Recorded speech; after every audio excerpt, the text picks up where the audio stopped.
Your Humanities Half Hour is brought to you by the Northern Marianas Humanities Council, navigating the human experience together.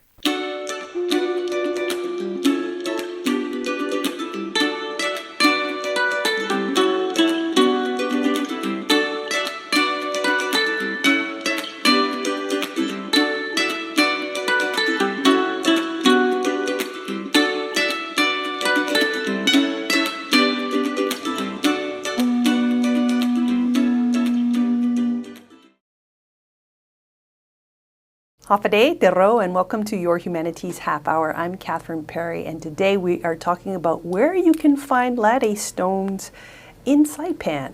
We know you can find them in Tinian and Rota. How about here in Saipan? Here to share with us her expertise is cultural historian and daughter of the Northern Mariana Islands, Genevieve Cabrera. Jen, so great to have Kathy, you here. thank you. It's been a long time. Yeah, thanks. Long time no see, long time no talk story, man. Yeah, I'm excited for today. I know you got a wealth of information up there waiting to share with us. Oh, yeah. Heads together, osmosis. Okay. For those of our viewers who may not be familiar, what is a latte stone? Well, a Latte Stone, archaeologically speaking, are two rock formations modified by human hands.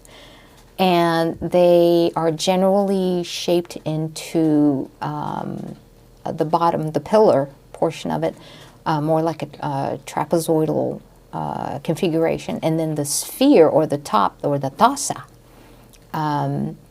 as a half of a sphere. So if you look at the top, and that's why they call it the taza, because it looks like a bowl. The bottom, generally most of the latte pillars have that trapezoid-like configuration, but not necessarily every single latte pillar shows that type of configuration. And that's one of the intriguing aspects of studying the latte stones. They're not uniform. Generally, they look like that, like a trapezoid where it's slender, narrow towards the top, and then it widens towards the base. But it's not as geometrical as you find, for example, those on the island of Tinian, where they have very specific and harsh corners. Here on Saipan, we do have pillars that are very spherical on one side. They're curvilinear on one side, and they're a flat plane on the other side. So if you're looking at a pillar, a pillar that has this configuration, if you're looking at it from up top, from like a drone, vantage point, you're going to see that it's going to look like a taza. A bowl. Curvilinear, like a bowl, curvilinear towards the bottom, and then it flattens out on top. How old are latte stones? The general consensus, and I'm usually using quite a lot of general references, because we don't have a definitive reference as to what these monoliths, if you will, what they represent. The more accepted theory is that these are house posts. I've never taken to that reference 100%. There's more to it than that, based on all of the research I've done so far. But these are more than likely assumed to have been house posts. If there were house posts, how does one define or explain the fact that they vary in size? On Guam, there have been discoveries of these being not even 2 feet off ground surface. And then, of course, we have the lone standing Latte Stone and the Tasa on Tinian, measuring about 14 to 16 feet in height. That's not counting how many feet that Latte Stone that's standing, how much of it is buried underground. Mm-hmm. And then we have the Latte Stone quarry on the island of Rota, As Nieves, a quarry site. If we were to stand the largest capstone there and the largest pillar, we're talking above ground surface approximately 23 to about 25 feet in height. And then girth, that's another contention. Just how big around these stones are. But the last couple of years, I was out looking at, I always check back on a lot of cultural sites to make sure that, one, they're not vandalized. If there is vandalism, has there been an increase in the degree of vandalism to the site? And during one of my jaunts, I came across an actual Latte Stone from real live coral limestone outcropping. And I don't think it's a house pillar because it's all on its own, and I would probably be larger than the largest on Rota, As Nieves. And I think it functioned as a landmark as opposed to a house post. So the term Lati, and I think it is more properly referred to if we spell it as L-A-T-T-I instead of how it has always been spelled as L-A-T-T-E, because a lot of people think, I mean, Westerners will think, a latte? You know, well, yeah, latte, because the top looks like a cup. But there's absolutely no reference, no connection between the Latte Stones that we have here in the Mariana Islands and a cup of latte. Well, thank you for making that clear. But some very, very creative folks on island have drawn that synergy, if you will, mm-hmm. That connection. And it works commercially. If you have a coffee shop. If you have a coffee shop, yeah. All but right. There is a Chamorro term, Lati, and that's how we pronounce it. We refer to them as the Lati, not Lati, but Lati. The Chamorro term, Lati, is a reference to a scab on a wound that's healing, and you've got a layer of skin, hardened skin, just before it fully heals. So I suspect that the term Latte stones or Atulati, if the reference is not to the surface of these stones, because they're carved out of coral limestone, a majority of them.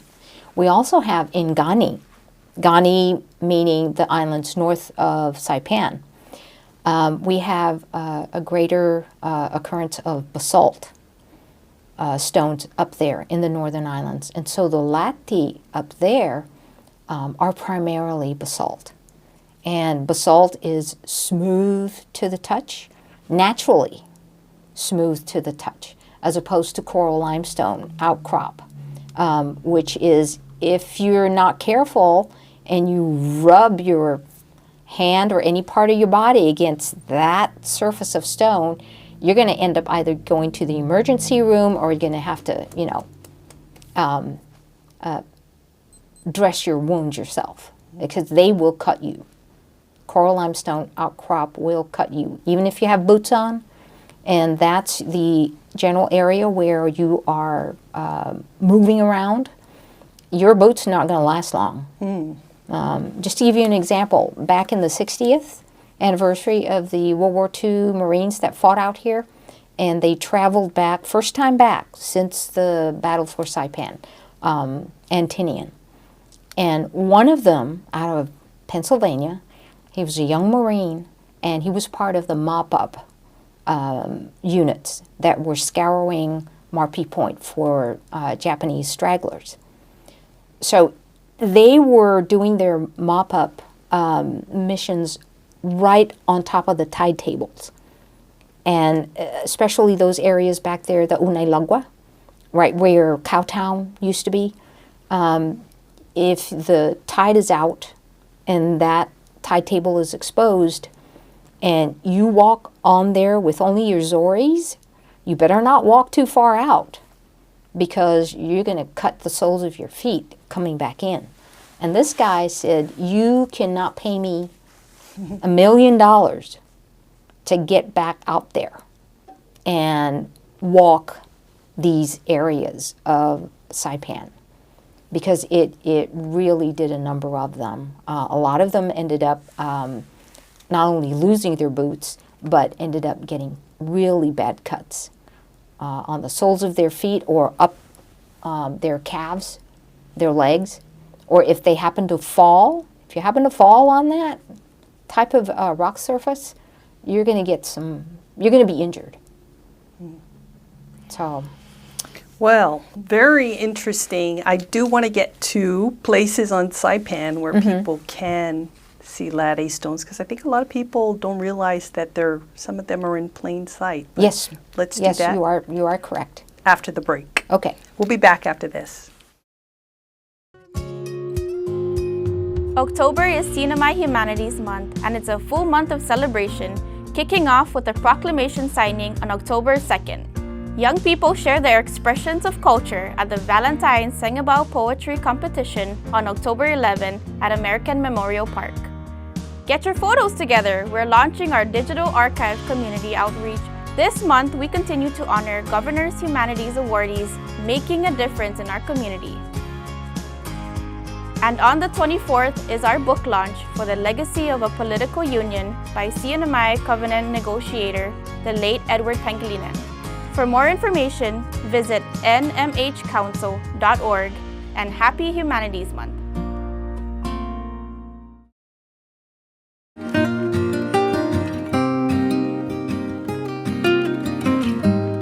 Hafaday, Zantiro.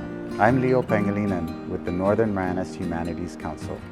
We'd like to take a moment to thank our generous sponsors who have made possible the many programs in our community like this show. We couldn't have done it without them. And if you value the work we do and would like to make a contribution to our efforts, we ask that you consider making an in-kind or cash contribution to the Northern Marianas Humanities Council. Any amount is appreciated, and donations of up to $5,000 qualify for an educational tax credit. We appreciate your partnership and support. Sidus Maasi, Olomai, and thank you.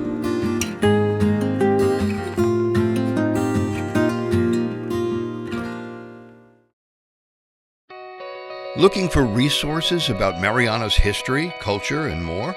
Well, check out the Northern Marianas Humanities Council's collection. Our extensive video, audio, and photographic library can be found on YouTube, Facebook, and Instagram at 670 Humanities. Or check out the written resources on our website at nmhcouncil.org. And for those who prefer a good book, we also have a selection of local publications for purchase. So, dive in, explore, and share your comments as we navigate the human experience together.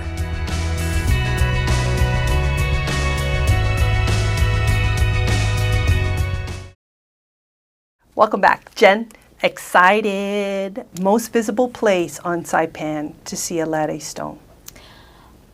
Over at Obzan Beach, where a lot of people do picnic and spend the weekend, camp overnight. Those stones there, right next to the Tongkumbanolu. So you go down the stairs and you take a right. And it's about 50 yards, 40, 50 yards from the stairs? Yes, just about. Okay. And before you get to the gun emplacement. The Japanese. Japanese. World War II. Yeah. If you've gone to the gun emplacement, you've gone too far. And you walked right by the latte stone. And they're about this tall. I'm 5'2". Yeah. So the pillars are taller than I am. Okay. And that's just what's exposed. The capstones have fallen. There is a tungkunbanalu that is already growing around one of the pillars, but those are readily accessible. I got one that's even more accessible. It's the one in downtown Garapan that people drive by every day. Yes. Now tell us about that one and talk a little bit about construction. Okay. That particular, you're talking about the one at DFS. Yes.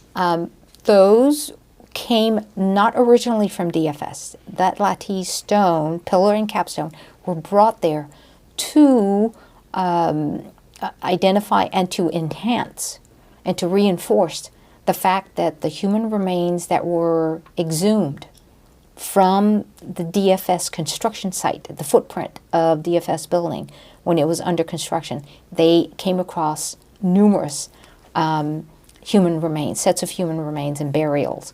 And so the law allows for those, or requires, not allows, requires for exhumed or recovered remains to be reinterred. And so HPO, the CNMI Historic Preservation Office, has reinterred a number of sets of remains recovered from actual construction sites.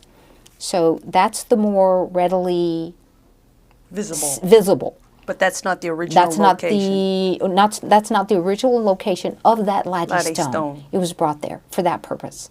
There's one at PIC. You don't see it. You got to go almost close to the beach. Right. But it's the same MO, if you will. You will see a Latte Stone with a placard that describes that remains were recovered during the construction of the PIC. Same thing happened at the Guma Justicia, the courthouse. You have a Latte Stone there with a plaque. Human remains were also recovered there. DFS also references human remains that were recovered from the what is today the Grand Rio. Used to be the Hafodai Beach Hotel, especially the tower. They're very, very exciting remains. Female, it's over 6 feet tall, and she was festooned with spondylus. She was a very, very high-profile figure. That sounds like another show. Yes. We'll talk about that next time. Okay. But these are readily visible and readily accessible. There's another one that you won't really know what you're looking at unless you're looking for it, and it's over by Coral Ocean Point. Yes. There's a quarry there because these Latte Stones didn't just appear out of nowhere. They had to have a point of origin. And with our southern arc islands, that's Saipan, Tinian, Rota, Agiguan, Goat Island, and Guam being the raised coral terrace limestone islands, that's the stone that we have, Cascal. And that's they were quarried out of larger deposits of coral limestone. But surprise, surprise, a lot of people think when you quarry, you dig into the ground. Yeah. Correct? Mm-hmm. Okay. I, again, suspect, just based on my own research, that I think coral, or the Latte Stones, were also quarried vertically from naturally occurring coral limestone, large-sized outcrop. Okay. And which is very interesting because you won't see any evidence of quarrying, because if you're quarrying an upright and you use every single square meter of that outcrop, you're not going to have anything left. As opposed to quarrying into the ground, into a naturally occurring rock deposit, you leave an imprint or indentations or cavities of where you extract rocks, whether it's a Latte pillar or a Latte capstone. Fantastic, and this is readily accessible, but it is on the island of Tinian. It's right at Taga Beach. And so those large cavities where the pillars were quarried and removed, where the capstones were quarried and removed, if you were to fly a drone, now that we have drones almost everywhere, you'll have a fantastic aerial view of the imprint of pillars and capstones where they were extracted. We have the same thing over at Agingen Point. But wherever we go to see ancient sites or cultural sites, we always have to be mindful. We must practice respect, because we believe that our ancestors are still, they're on our islands, they're next to us. They're still here. A lot of people don't believe that. I believe that. So the fact that we have been entrusted by them to be stewards of our environment, and environment means island and ocean around the islands. This is our environment, our maritime ecosystem. We have to be out there, but we have to show a high modicum of respect for the site and what it represents, because we are still directly connected to those sites, because those were used and protected and preserved by our ancestors, ancient Chamorro ancestors. So at Agingen, there's also an actual Latte Site, correct? If I'm not mistaken. Aside from the quarry, is there a place yes. there to see Latte? No. Okay, what about, I thought I learned sometime in the past that the Latte stones were incorporated into, used by the Japanese to help build. Correct me if I'm wrong. They did that on Pagan Island. They also did that on Tinian. Used as part of the to actually construct Japanese fortifications, they used some latte. Yes. Yeah. That you can see really prime example of that on the island of Pagan. Okay, but on here in you can see- Agiguan, yes, it was a large, when they were putting in Coral Ocean Point, the resort and the golf course, they had actually destroyed the footprint of the project, included the actual Lati village that was in existence there pre-contact, before Western men and women set foot in our I thought there were islands. still some remnants there. There were when I was with the HPO, but one of the things we dealt with when I was at the HPO is every now and again, large as these stones are, they tend to disappear. Gee, I wonder why. And then you'll see them, in the front lawns of people's front lawns. Okay, one more place we want to talk about, where people can see, is in Cagman. Yes, due north, exactly north of Cagman High School. So you hit the high school face on, coming into Cagman, Take and a it's turn to your to left. the left, and then then turn left and it will be on your right. and you can't miss it unless HPO hasn't taken back the encroaching vegetation.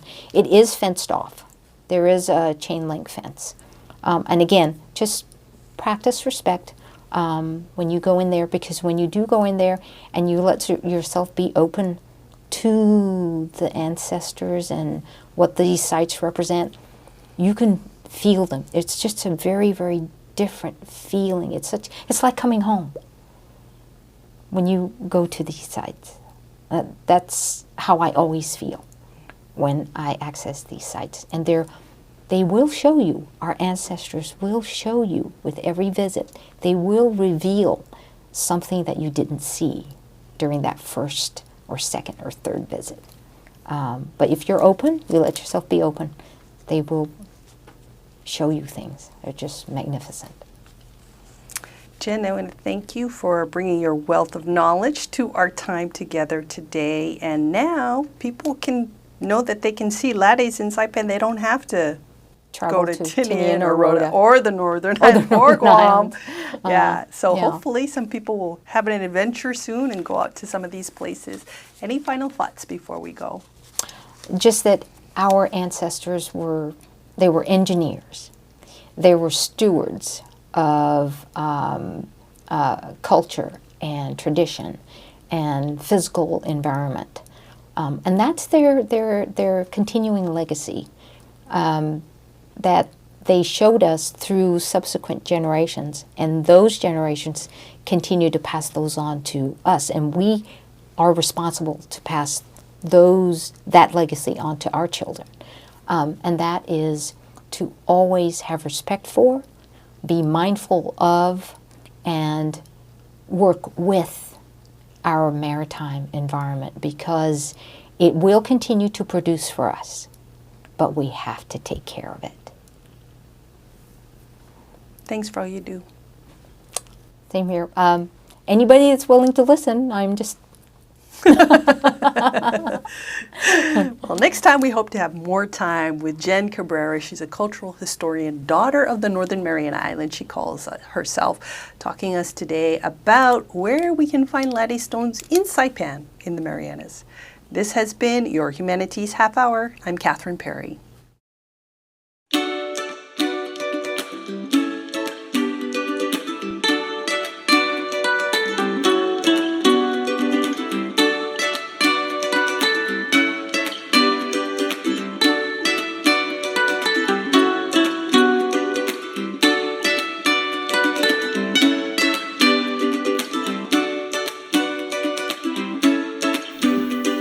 Your Humanities Half Hour has been made possible in part by a major grant from the National Endowment for the Humanities. Democracy demands wisdom. Any views, findings, conclusions, or recommendations expressed in this program do not necessarily represent those of the National Endowment for the Humanities.